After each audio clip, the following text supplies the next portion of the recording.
Hey, look who's here. Hey, me, Matt.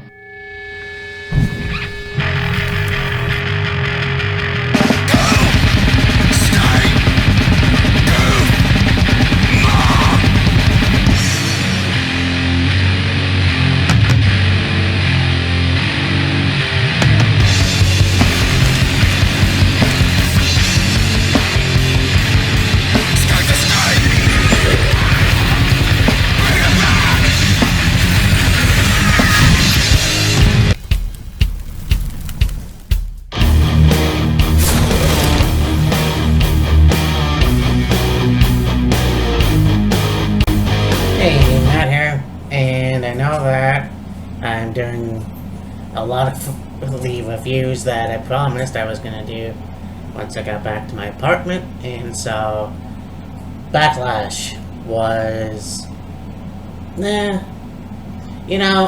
think WrestleMania was fairly good, and obviously Money in the Bank was unique in that it took place at the headquarters, and this show was trying to top that, I think, but obviously it really wasn't as good as it could have been. But I see what they were trying to do, and this was obviously going to be the best wrestling match in history, or whatever the fuck. I think that Edge and Orton are, even though I'm not a fan of Randy Orton, I think they are two of the best wrestlers of this generation, at least. So, yeah, I did my review, or prediction, if you will, so let's look at what we have here. Now we had United States Championship by the pre-show. You had Apollo Crews, who defeated Andrade, and you had Angel Garza and Zelina Vega in Andrade's corner. And that was a good match, I gotta say. They really took themselves as far as they can go, I guess. I don't know. Apollo is one of those guys that could do more with that title, but it seems to be the same people that he wants to wrestle, and it kind of pissed me off when he chose Andrade, but it is what it is, and just kind of could have been better. But anyways, Apollo won, retaining, so there it is. You had the triple threat match for the women's tag team championships. You have Bayley and Sasha taking on Alexa, Nikki, and the Iconics of Billie Kay and Peyton Royce.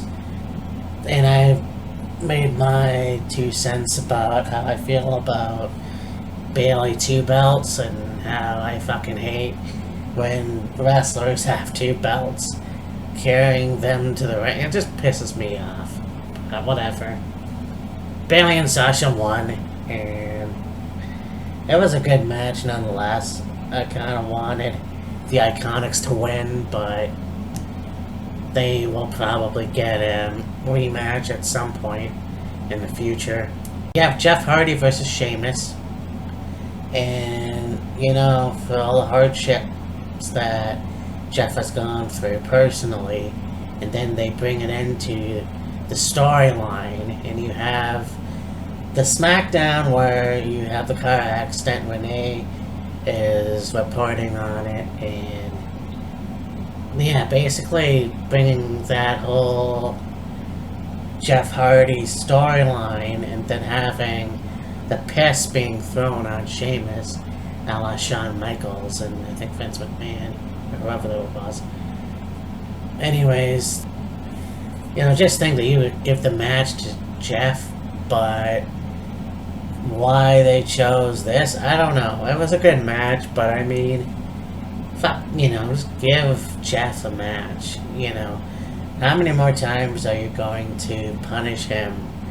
But, it's kind of like, Like, Sheamus is an awesome wrestler, I will say that.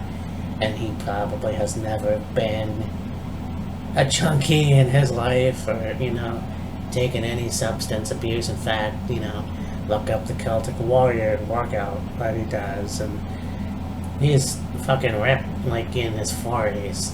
So, yeah. Jeff Hardy should have won, but that wasn't the case. You have the Raw Women's Championship. Asuka, Nia Jax. One of the things that is worse than what Jeff Hardy not winning in this match against Sheamus is you have these two women. You got Asuka, the Raw Women's Champion, going up against Nia Jax. Now, we had a lot of shit about Nia Jax. We heard a lot of shit. And then, of course, you have these two face each other again. Because they faced each other a few times, even that one match they had in NXT, and you could have had Nia Jax go over and be done with it, but no, we have to have a double count. We have to have a double count now. Why? I don't fucking know. I mean, I'm glad they're giving Asuka a fair chance, and they're really invested in her. But fuck, man, this really, really pisses me off. Because Nia Jax is being punished?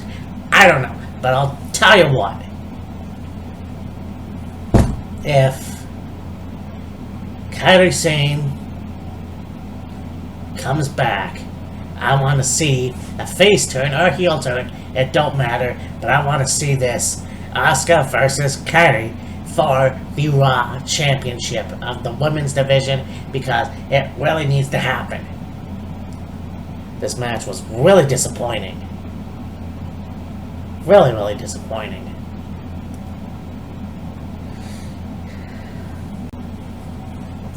So we have Braun Strowman, who defeated, of course, Miz and Morrison. Now, I will hand it to Miz and Morrison. They actually had a really good, chemistry. They fought back. It was really awesome to see these two guys go at it. It really was. And they didn't get the job done. Obviously, Braun was going to win. But, yeah, you know what? Braun Strowman took out Miz and Morrison. Fuck no. So, it is what it is. And I'm glad that he's still the Universal Champion. So we'll see how far that goes. Now you have the WWE Championship, Drew McIntyre versus Bobby Lashley with MVP. And I don't want to bring it up, but of course we're going through the whole Black Lives Matter thing.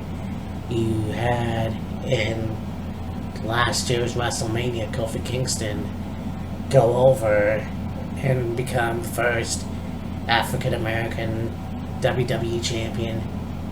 And you have Apollo Crews as the US Champion, New Day as the Tag Team Champions for SmackDown. So I was like, well, alright. I hope that they don't put the WWE title on Bobby Lashley for a reason. Which they didn't. So, yeah, you know what? I mean, I'm glad that Drew won. And I'm glad also that MVP has something to do, and he's a mouthpiece for Lashley. Although Lashley still speaks, but it is what it is. And I believe it was Lana that cost Bobby the match. So they're still doing that shit. Anyways, yeah, I like Drew, so I really don't care. Then you have the Piece de Resistance, the best wrestling match ever.